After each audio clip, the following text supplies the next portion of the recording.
এই যে আমাদের হোটেল, দেখো কি সুন্দর।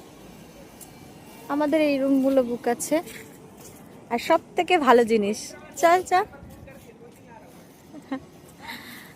সব থেকে মজার জিনিস, ইয়ে,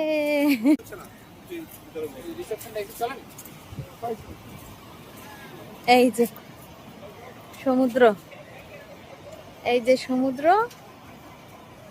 আর এই আমাদের হোটেল। আর ওখানে পার্ক, দোলনা টোলনা চড়া যাবে।